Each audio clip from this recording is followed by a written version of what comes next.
ہے اس کے فیصلوں کو تسلیم کرنا. کیوں نہیں کرتے کہ وہ بہتر لے کے بہترین دے گا. ایک وقت لازمی آئے گا جب تم سمجھ جاؤ گے کہ یہ آزمائش کیوں تھی. اس کی آزمائشوں کے پیچھے مصلحتوں پر حیران رہ جاؤ گے. تب تک توکل کرو اس پر جو دونوں جہانوں کا مالک ہے، وہ جو ماں سے بھی زیادہ پیار کرتا ہے. اس نے آزمائش میں ڈالتے ہوئے کچھ تو سوچا ہوگا، اور جان رکھو کہ تمہاری زندگی میں کچھ بھی اللہ کی مرضی کے بغیر نہیں ہوتا. تمہاری آزمائش اللہ پاک کی رضا نہیں تو اور کیا ہے. تو اس کی رضا کے آگے سر جھکا دو، صبر کرو، توکل رکھو، یہ سوچ کر کہ جو ہو رہا ہے اس میں بہتری ہے، اور صبر کرنے والوں کو بہت خاص رکھتا ہے. تم بھی بس اسی کے خاص بندے ہو. وہ شخص تمہارے لیے کیسے بہتر ہو سکتا ہے جس نے تمہیں تکلیف میں مبتلا کیا. اللہ تمہیں وہ چیز کیسے دے سکتا ہے جس کی وجہ سے تم زندگی کا ہر لمحہ تڑپتے ہوئے گزارتے ہو. اس چیز کو حاصل کر کے کیا کرو گے جو تمہیں اللہ سے دور کرتی ہے، اور اس چیز میں سکون کیوں تلاش کرتے ہو جو اللہ کو ناراض کرتی ہے. تمہیں خود کو یہ سمجھانا ہوگا کہ زندگی ملنے اور بچھڑ جانے کا نام ہے. یہاں تمہیں بہت سے نئے لوگ ملیں گے اور بہت سے پرانے لوگ بچھڑ جائیں گے. بہت کچھ تکلیف دہ طریقے سے بچھڑیں گے جب تمہیں تم نہ چاہتے ہوئے بھی سکتے ہوئے ہاتھ چھڑانا پڑے گا، اور کچھ کو تم خود وقت اور ضرورت کے تحت چھوڑ دو گے. زندگی ایسی ہی چلتی ہے، نہ کسی کے جانے سے رکتی ہے اور نہ کسی کے آنے سے. تمہیں بس اللہ کے فیصلوں پر یقین رکھنا ہوگا، اس کے فیصلوں کا احترام کرنا ہوگا، حقیقت کو تسلیم کر کے آگے بڑھنا ہوگا، کیونکہ زندہ رہنے کے لیے آگے بڑھنا بھی ضروری ہے. تم جانتے ہو کہ تم صبر کرنے والے بندے ہو.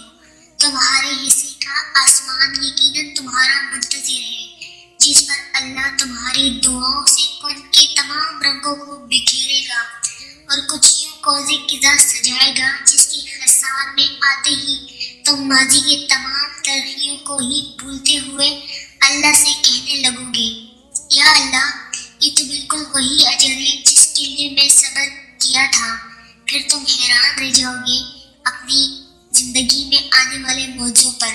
بس تم یقین کرو، کیونکہ تمہاری مخلص دل سے نکلی ہوئی دعائیں تو کب کی قبول ہو چکی ہیں. بس ان کا سامنا کرنا باقی ہے. اور جو دعائیں بے وجہ تو نہیں ہوتی. جو تم ٹوٹ کر بکھرے ہوئے ہو، اس کے بعد معجزہ ہونا لازم ہے. اٹھو، دعا مانگو، کیوں پریشان ہو. اللہ ہے نا، وہ سب ٹھیک کر دے گا. تم بس توکل کر کے اللہ کے راستے پر چلتے رہو. تمہارے لیے بہتر نہیں بہترین وسیلے بنائے گا. تم جانتے نہیں ہو اللہ نے تمہارے لیے کیا سوچ رکھا ہے، مگر تم ایک دن خوب سمجھ جاؤ گے اور خوشی سے اچھل کودو گے کہ شکر تم نے اللہ کے لیے صبر کیا. یہ مت سوچو کہ تمہارا مستقبل کیسے بدلے گا، بلکہ یہ یاد رکھو جس لمحے میں تم ابھی ہو، تمہارا رب اس لمحے کو بھی تمہاری اگلی سانس آنے سے پہلے بدل سکتا ہے، کیونکہ وہ سب کچھ کر سکتا ہے. آپ کو آپ کی محبت مل جانا معجزہ ہے، اور معجزے عام نہیں ہوتے. معجزوں کے لیے بڑی محنت کرنی پڑتی ہے، معجزوں کے لیے بڑی قربانیاں دینی پڑتی ہیں. اللہ کے قریب ہونا پڑتا ہے، اللہ کو اپنا رازدار بنانا پڑتا ہے، راتوں کو اٹھ کر رونا پڑتا ہے، سجدوں میں گھنٹوں سر جھکا کر رونا پڑتا ہے، سجدوں میں اللہ کو اپنے دل کی باتیں، اپنے دل کا حال، اپنی فریاد سنانی پڑتی ہے. محبت مل جانا اتنا آسان لگتا ہے آپ کو؟ نہیں، اتنا آسان نہیں. محبت کا مل جانا لیکن اتنا مشکل بھی نہیں. اگر آپ اس کو محبت اللہ سے قبول کروانا چاہتی ہو، اگر روتی آنکھیں تڑپنے والے دل کپ کپاتے ہوئے ہو، اپنے رب کے پاس لے کر جاؤ. اللہ سے خوب دعائیں مانگو، اور دعائیں بہت سی نئے راستے بناتی ہے، عرش تک بھجواتی ہے، عرش تک پار کرواتی ہے. پہنچ کر کہتی ہے واپسی کا سفر اب قبول کر لے، یہی طے ہے اللہ سے خوب دعائیں مانگے، دن رات مانگے، خود کو تھکا کر مانگے، یقیناً وہ بہت قریب ہے جب اللہ آپ کو خوش کرنے میں کوئی کسر نہیں چھوڑے گا۔ آپ اپنی زندگی میں پیچھے مت دیکھیں، اللہ نے آپ کے لیے بہت خوبصورت ترین معجزے اور بہت خوبصورت اجر تیار کر رکھے ہیں۔ اس کے جانے کا دکھ مت منائیں جو آپ کا تھا ہی نہیں، اس کے آنے کے لیے اپنے آپ کو تیار کریں، خوش رہیں، اللہ کے لیے تیار ہوں، اپنے ماضی سے نکلیں، لوگوں سے ملیں جلیں اور اپنے آپ کو ایک بہترین انسان بنائیں، کیونکہ آپ کسی اور کی امانت ہیں۔ دنیا بننے سے پہلے آپ کا نام کسی اور کے آگے لکھ کر وہ قلم ٹوٹ چکی ہے، تو بس آپ خوشی سے زندگی گزاریں، معجزوں کا انتظار کریں۔ آپ بہت قریب ہیں اپنے معجزوں کے، آپ نہیں جانتے کہ کس پل اللہ آپ کو وہ چیز نواز دے، تو بس مانگتے رہیں، ڈرتے کیوں ہو، اللہ ہے نا، وہ بچا لیتا ہے، وہ تمہیں ایسی مصیبت میں ڈالے گا ہی نہیں جس کا سامنا تم کر نہ سکو۔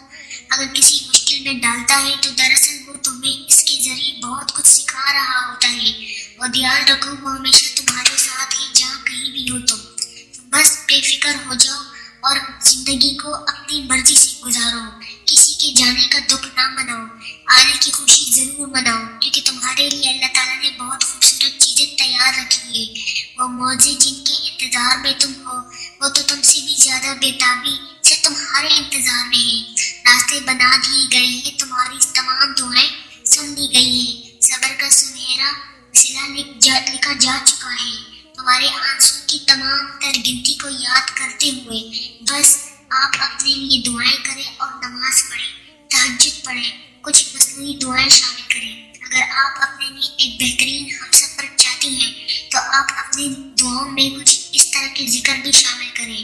آپ کا نصیب آپ کو بہت خوب ملے گا، بہت بہترین ملے گا۔ یہ دعا اپنی نماز میں شامل کریں، نہ صحیح تو ایک تسبیح ضرور کریں۔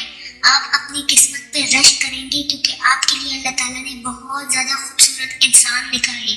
اس کے جانے کا دکھ نہ منائیں، اس سے آپ نہیں جانتے کہ کیا تکلیف مل سکتی تھی، اس لیے اللہ تعالیٰ نے آپ کو مصنوعی توڑا، وہ آپ کو مکمل طور پر جب تک آپ زندہ ہیں معجزے دکھانا چاہتا ہے، آپ کو سکون، مطمئن اور خوش رکھنا چاہتا ہے۔ آپ بس اس کے فیصلوں پر سر جھکائیں، باقی اللہ کا کام ہے، باقی وہ جانتا ہے کہ کب، کس طرح اور کیسے آپ کو عطا کرنا ہے، تو بس